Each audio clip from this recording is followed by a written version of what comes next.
नमस्कार दोस्तों, welcome back. आप देख रहे हैं coffee with Ravinder Pancholi ji and his assistant Sumit Jain.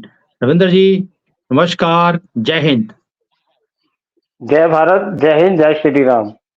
जय श्री राम। रविंदर जी, हमने देखा कि जो ये सारा ऑपोजिशन है, इन्होंने भी वादे करे इस इलेक्शंस के अंदर। फिर किसी ने बोल दिया कि 15-15 हज़ार रुपए हम हर लेडी के खाते में डालेंगे। और बीजेपी की जो प्रॉमिसेस थी, वो बहुत छोटी-छोटी प्रॉमिसेस थी। ये क्या चक्कर है कि लोगों ने बीजेपी के ऊपर तो विश्वास रख लिया कि भई मोदी बोल रहे हैं तो विश्वास है। लेकिन अगर कांग्रेस ने या किसी और पार्टी ने, ऐसे तो वो केजरीवाल भी आया था यहाँ प्रॉमिसेस करने के लिए, उसका तो ऐसा हाल हुआ है कि सारी जितने भी लोग थे, उनकी ज़मानत भी जब्त होगी। दैट मीन्स किसी ने भी उनके ऊपर विश्वास नहीं रखा। आपको क्या लगता है कि मोदी ने विश्वास कैसे जीत लिया और ये लोग सारे कैसे हार गए मोदी की प्रॉमिसेस के सामने? देखिए, चुनाव ही मोदी की गारंटी पे हुआ था। मोदी जी ने हर सभा में कहा था कि ये मोदी की गारंटी है और मोदी ने डिलीवर किया है। और बाकी सरकारों का भी देखा, उन्होंने दुनिया भर के वादे किए कि हम किसानों को इतना कर्ज माफ कर देंगे, बिजली ठीक कर देंगे, पानी ये कर देंगे, वो कर देंगे, वो छुआ गया नहीं। पिछले 65-70 साल से ये सरकारें इनको ऐसा ही बेवकूफ बनाती रही। जो 9 साल में प्रगति हुई है, 9.5 साल में, 10 साल में, वो पहले कभी क्यों नहीं, क्यों संभव नहीं थी?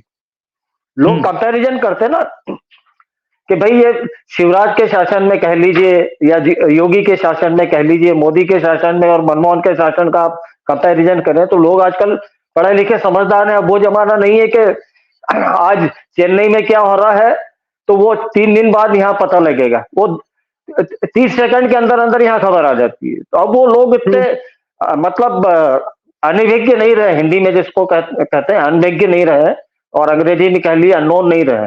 तत्काल लोगों को पता चल जाता है।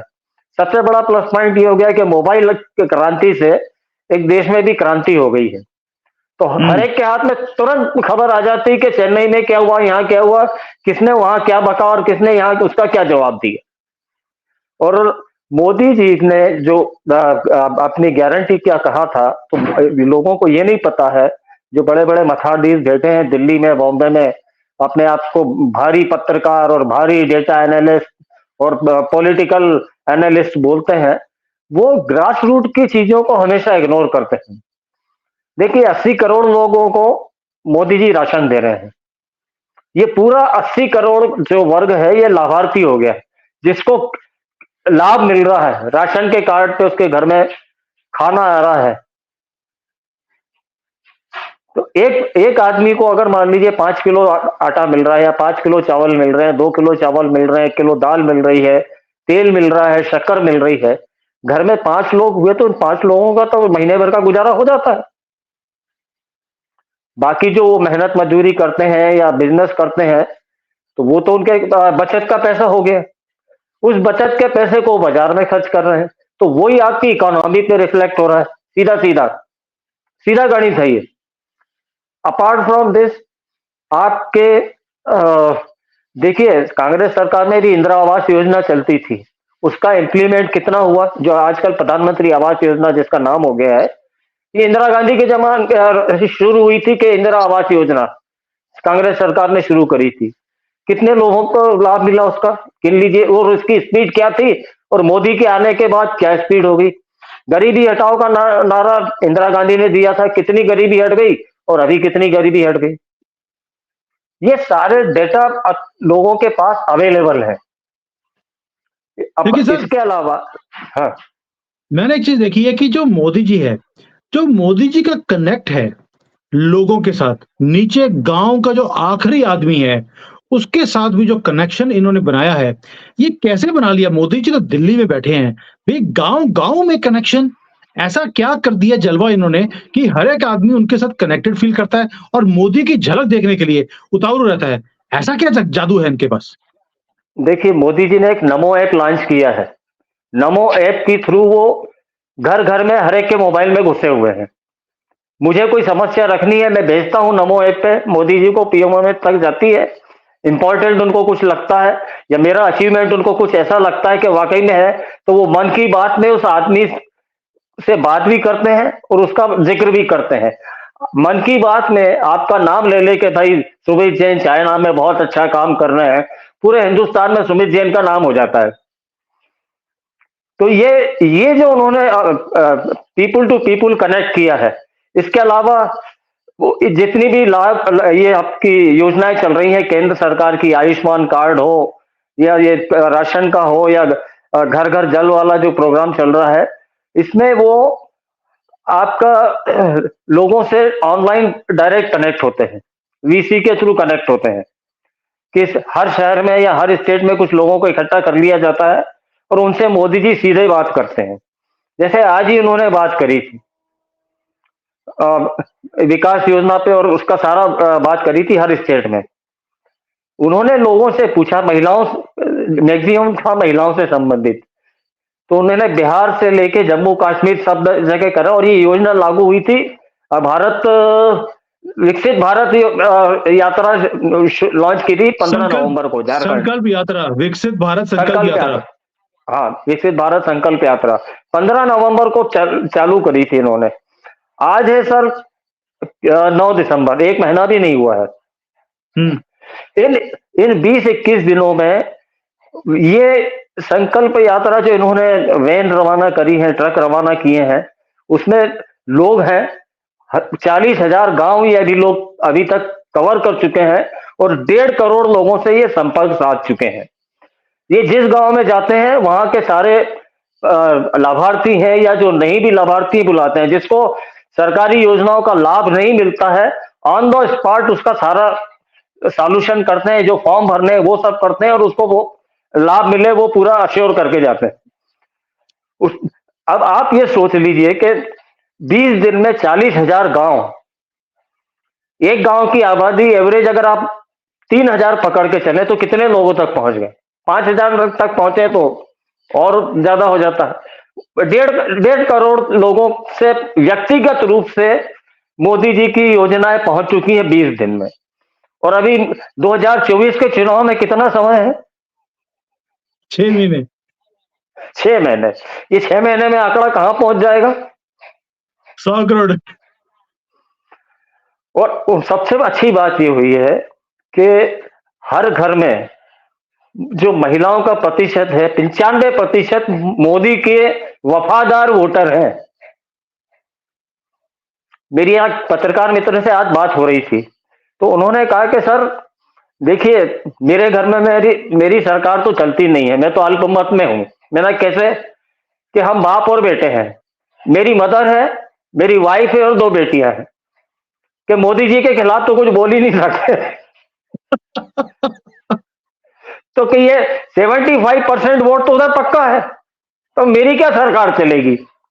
तो बाकी विपक्षियों को समझ जाना चाहिए कि 2024 में मोदी की सुनामी आने वाली है। वो लड़ते रहे, मोदी को गाली देते रहे, जितना कोसना है खूब कोसते रहे। हम तो कहते हैं और जोरों से शुरू कर दें। अपनी बर्बादी की कहानी ये खुद लिखने वाले हैं। तो ये जो सरकारी योजनाओं का लाभ हुआ है लोगों को, इसलिए और पीपल टू पीपल जो मोदी जी का कनेक्ट है, मोदी जी जो कहते हैं वो करते हैं, ये लोगों ने देखा है जमीन पे। उसको उनके भाषणों में जो वो कहते हैं उसको जमीन में हकीकत के रूप में देखा है, इसलिए लोग उन पर विश्वास करते हैं।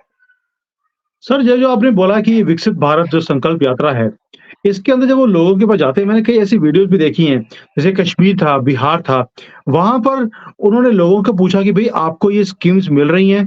तो कई लोगों ने बोला हाँ हमें मिल रही हैं। तो साथ में उन्होंने ये भी बोला कि अगर आसपास आपके कोई और है जिसको ये स्कीम का बेनिफिट नहीं मिल रहा, आप उनको प्लीज हमारे पास लेकर आइए, हम उन्हें तत्काल उसका सॉल्यूशन देंगे। और उसके बाद मोदी जी खुद भी कनेक्ट करते हैं लोगों के साथ। भाई प्रधानमंत्री होने के बाद, इतनी रिस्पॉन्सिबिलिटी होने के बाद, ये टाइम निकालते कब कहां से हैं कि एक-एक आदमी से बात भी कर रहे हैं वो? यही तो चमत्कार है। वो आदमी 18 घंटे काम करता है, 18-20 घंटे काम करता है, उसमें से कहीं ना कहीं 1 घंटा वो इन लोगों के लिए भी निकालता है, अपने वोटर से, अपने जनता से जुड़ने के लिए।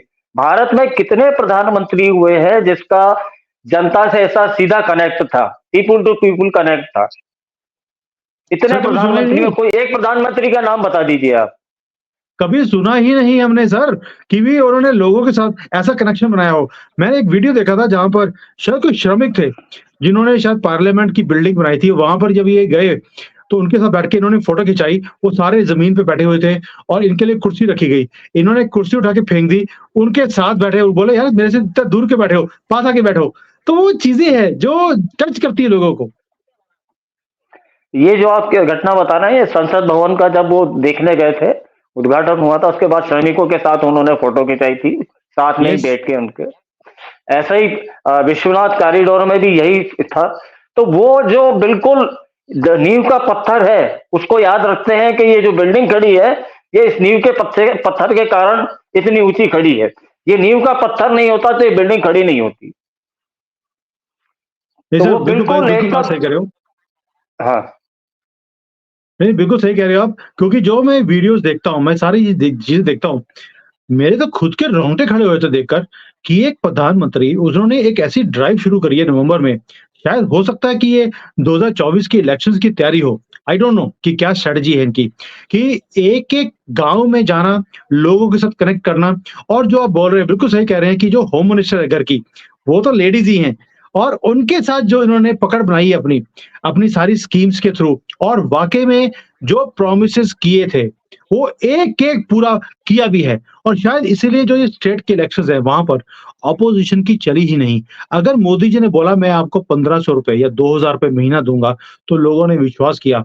कांग्रेस ने बोला हम ₹15,000 महीना देंगे, लोगों ने विश्वास ही नहीं किया और लैंडस्लाइड विक्ट्री दी है मोदी जी को। शायद ये मोदी जी का विश्वास ही है, जो इन्हें जीत की तरफ ले गया। क्या कहते हैं आप? देखिए 2019 में इन्होंने एक नारा लगाया था कांग्रेसियों ने, अब होगा न्याय, और 72,000 रुपए का लालच दिया था पब्लिक को कि हर महीने आपके अकाउंट में 6,000 रुपए हम डालेंगे। मोदी जी ने वैसा कोई वादा नहीं किया हुँ। कि हम 72,000 देंगे या ये करेंगे। उन्होंने कहा 1,500 रुपए हम आपको देंगे। उतने में उनको विश्वास हो गया कि मोदी जी अगर बोल रहे हैं तो हमको पैसा मिलेगा, और ये जो पप्पू बोल रहा है कि 72,000 देंगे, 72 पैसे नहीं मिलेंगे। ये आपकी विश्वसनीयता का सवाल है कि आपकी बाजार में क्रेडिबिलिटी कितनी है, मतदाता की निगाह में आपकी क्रेडिबिलिटी कितनी है, आपकी पार्टी की।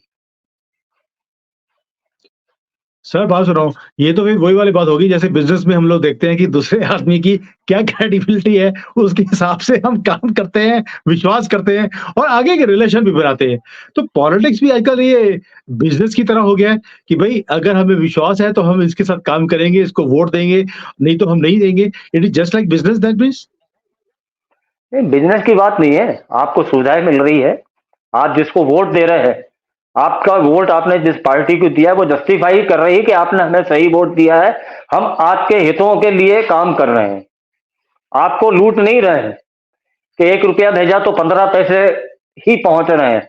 यहाँ से 1 रुपया रिलीज होता है तो उनके अकाउंट में 1 रुपया ही जाता है। हुँ। सर रविंदर सबसे जी, बड़ी दैट खासियत तो मीन्स ये है जी।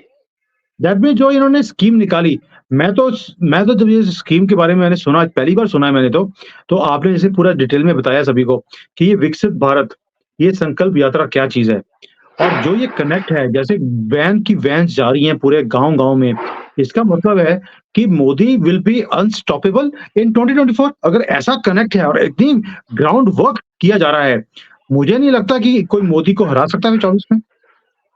नहीं, कोई नहीं हरा सकता। 350 तो मैं बोल ही रहा हूँ, हो सकता है राजीव गांधी ने जो 413 सीटों का रिकॉर्ड बनाया था उसको तोड़ दें। 2024 अभी दूर है। भाई आपको, नहीं, मुझे बेनिफिट मिल रहा है, आपको बेनिफिट मिल रहा है, और जिसने कभी बेनिफिट नहीं दिया, जो केवल बोलता रहा कि मैं आपको चांद सितारे जमीन पे ला दूंगा पर लाया कुछ नहीं, तो आप किस पे विश्वास करेंगे? जिसने आपको डिलीवर किया या जो सिर्फ वादे करता रहा है? सर आप ये नहीं कह सकते कि उन्होंने चाँद सितारे ज़मीन पर लेके आने की बात करी थी, उन्होंने नहीं किया।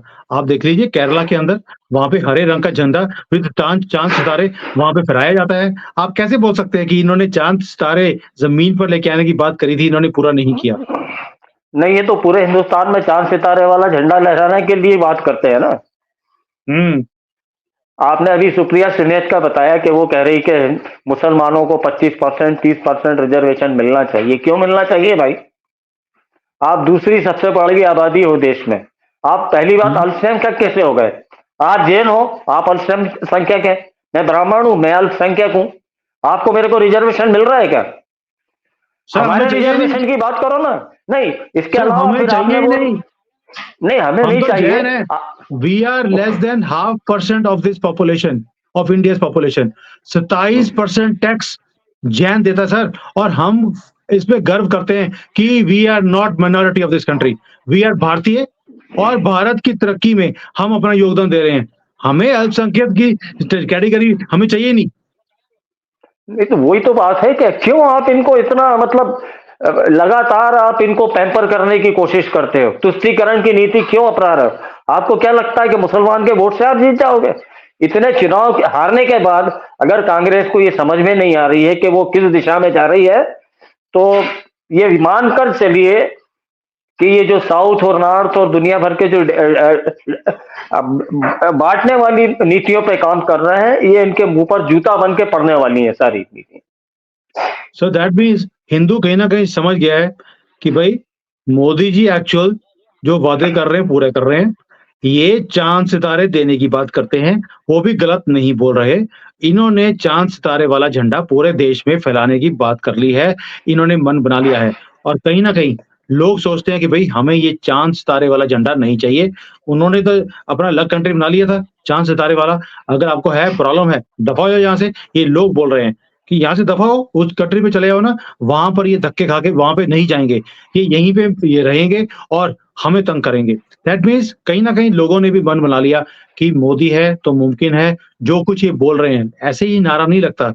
मोदी है तो मुमकिन है। किसी ने कभी बोला है पप्पू है तो मुमकिन है? वो बोलते पप्पू है तो कुछ भी मुमकिन नहीं है। तो ये पप्पू के लिए नारा है, पप्पू है तो कुछ भी मुमकिन नहीं है, मोदी है तो मुमकिन है। क्या कहते हैं आप इसके ऊपर? बिल्कुल सही है, आप कह रहे हैं कि हिंदू समझ गया है, कुछ परसेंट समझा है। हम्म 80% में से आप समझिए कि 15%, 20% हिंदू समझा है। अभी भी 60% को ये लगता है कि नहीं, कांग्रेस आना चाहिए। इतना सब होने के बाद, इतना रोज टीवी पर देखते हैं कि कोई भी हमारे धर्म की आलोचना करता है, अनाप शनाप हमारे धर्म ग्रंथों के बारे में बोलता है, खुलेआम कहता है कि हमको सनातन धर्म नष्ट करना है, इसका समूल नाश करना है। तो आपने बोला कि क्या हिंदू जाग गया? मेरा ये कहना, हिंदू जागा नहीं है। अभी भी काफी हद तक हिंदू सोए हुए हैं। जो जागे हैं उनके कारण है, और एक लाभार्थी ग्रुप के कारण मोदी जी आ रहे हैं। हिंदू नहीं जागेगा। मैं बार बार हिंदुओं को गाली दे रहा हूं कि भैया जाग जाओ, ये आखिरी मौका है। एक बार बस 24 में मोदी आ जाए, उसके बाद तो फिर हिंदुओं को दिक्कत नहीं होने वाली है। ये बिल्कुल महाभारत की लड़ाई है। आप धर्म का साथ दो, अधर्मियों का साथ मत दो। अधर्मी कौन है मुझे बोलने की जरूरत नहीं है। जो आपके धर्म को गाली दे रहे हैं, डेंगू मलेरिया पता नहीं क्या क्या बोल रहे हैं, रामचरितमानस को कहते हैं कि ये बकवास किताब है, और दोहों का कुछ भी अर्थ का अनर्थ करके जनता को बरगला रहे हैं। देखिए सर, मुझे ऐसा लगता है कि इनकी कोई भी ये नीतियां जो हैं, ये इनको डुबोने के लिए काफ़ी हैं। हमारे लिए भी अच्छा है कि ये डूबें, कल डूबते आज डूबें, और हमारे देश को हमेशा के लिए छोड़ दें हमारे हाल पे। हमें इस देश को चलाना आता है। ये इसको बोलते थे हिंदू ग्रोथ रेट, क्योंकि हिंदुओं की जो पॉपुलेशन है वो 2% पे बढ़ रही है, और जो मुसलमान हैं उनकी पॉपुलेशन 20% पे ग्रो कर रही है। तो ये उसको बोलते हैं, अगर भारत तेज़ी से ग्रो करता है तो बोलते हैं this is Muslim growth rate, और अगर 2% 3% पे ग्रो करता है तो हिंदू ग्रोथ रेट की बातें करते हैं। इनको ये नहीं मालूम कि भई जब हिंदू ने ग्रोथ रेट दिया, दुनिया को हमने चलाया है। आज भी फॉरेन कंट्रीज़ में, हम लोग फॉरेन कंट्री में बैठे हैं, यहाँ पर कंपनीज़ में काम करते हैं, जिस कंपनी में जाते हैं उसको कंपनी को राइज़ करवा देते हैं। ये हमारा डीएनए है, और ये जो अशांति वाली कौम है, ये जहाँ-जहाँ जाती है, वहाँ स्यापा पड़ जाता है। वहाँ पे लोगों का जीना हराम हो जाता है। साँस लेना भी मुश्किल हो जाता है वहाँ पर जाकर, और उन्हें धक्के मार के वहाँ से निकालने की बातें शुरू हो जाती हैं। मैं चाइना में रहता हूँ, मैं एक चीज़ तो इनकी दाद देता हूँ। ये जैसे मर्ज़ी हैं, जो मर्ज़ी पॉलिसीज़ बनाते हैं। सर यहाँ पर अशांति दूत जितने भी हैं, यहाँ पर कुछ भी कर नहीं पाते। उनको मालूम है हमने मुँह खोला तो ज़ुबान कटी। ये चीज़ भारत में जिस दिन हो जाएगी, मुझे लगता है हम भी सुख शांति से हर परमानेंटली रहना शुरू कर देंगे। और ये अपोज़िशन, मैं बार-बार अपने चैनल्स पे बोलता हूँ, आप भी बोलते हो, हिंदुओं जाग जाओ, कि अब आप ये कोशिश करो कि किसी और को आने ही नहीं देना। अब जब जब आप या बीजेपी को लेके आते हैं, या मोदी जी को लेकर आते हैं। आपने देखा होगा जैसे बुलडोज़र चला है यूपी में, अभी मैंने देखी ट्रेन पूरी भरकर राजस्थान और छत्तीसगढ़ पहुँचनी शुरू हो चुकी है। अगर चाहोगे तो मैं वीडियो दिखा सकता हूँ आपको उसकी भी, कि कैसे वीडियो जो है पूरी की पूरी ट्रेन्स भर के जा रही हैं जेसीबी की। जो जहाँ वहाँ जाकर सारे जो इल्लीगल इन्होंने मदरसे हर जगह खोले हुए हैं, जहाँ मन करता है रेलवे ट्रैक के बीच में इन्होंने मज़ार खोल दी। ये तो जहाँ जा म इनका मन करता है, ये ऑक्यूपाई करते जा रहे हैं और इनको एक-एक करके इनकी इल्लीगल चीज़ों को तोड़ना पड़ेगा और तभी टूटेंगी जब आप बीजेपी को लेकर आते हैं स्ट्रांगली।